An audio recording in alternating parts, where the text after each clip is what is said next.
Brigadier General Retired Frank Rusagara yitabye Imana ku wa 26 z'ukwezi kwa gatatu 2025. Brigadier General Retired Frank Rusagara ni muntu ki?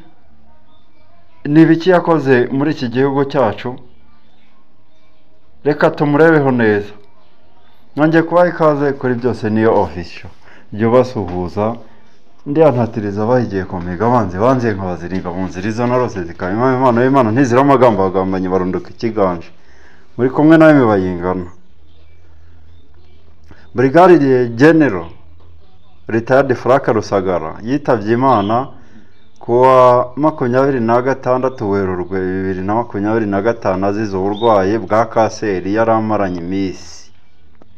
Brigadier General Retired Frank Rusagara wahoze mu ngabo z'u Rwanda yatawe muri yombi mu mwaka w'ibihumbi 2014 akurikiranyweho ibyaha birimo kwamamaza nkana ibihuha no kugomesha rubanda bangisha ubutegetsi buriho, gukora igikorwa kigamije gusebya leta ari umuyobozi ndetse no gutunga imbunda binyuranije n'amategeko.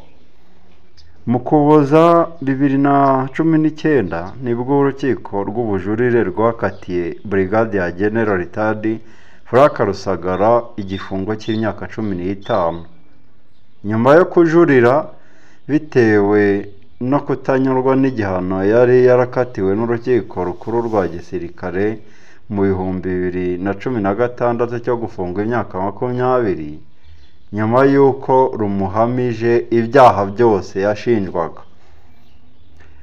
Brigadier General Retired Frank Rusagara mbere yo gusezererwa mu ngabo z'u Rwanda mu 2013 yakoze imirimo itandukanye irimo kuba umuyobozi ushinzwe ubufatanye mpuzamahanga bwa gisirikare cyangwa Defense Attaché muri ambasade y'u Rwanda mu Bwongereza.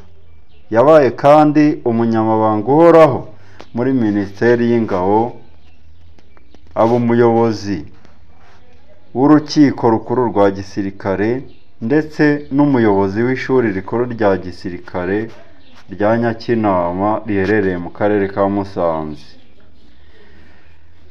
Tumwifurije iruhuko ridashira. Abamwangaga nibishima aragiye, abamukundaga nimukomeze kwihangana, yagiye iwabo wa twese. Mwakoze kudukurikirana kuri byose niyo official. Tubasaba gukomeza kuduha like, share, mutubwira comment, mutugezaho ibitekerezo y'uburyo twakomeza kwagura uyu muyoboro wacu, dukomeza no gushimira abakomeje kuduha subscribe ku kigero kiri hejuru cyane tutiyumvishaga. Imana ikomeze kubaha kuramba, kubaha imigisha yayo. Mwarakoze cyane kandi urugendo ruracyakomeje. Bye bye.